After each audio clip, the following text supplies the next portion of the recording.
اليوم الرابع من تحدي ال 30 يوم، وحرفيا نحن تعبانين كثير اليوم، لازم نعمل هذا التحدي.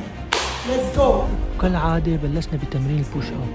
10 20 25 ليتس جو.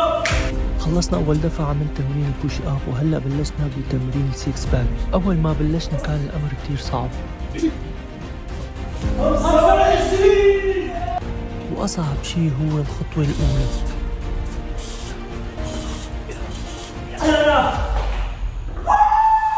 خلصنا أول دفعة وهلا الدفعة الثانية. بس الإصرار والهدف اللي بدنا نوصل له هو اللي خلانا نكمل. العمل عم نوصل على 20 عم تطلع. طبعا ما فيني أوصف لكم التعب اللي نحن فيه. طبعا ما حدا وصل بدون تعب.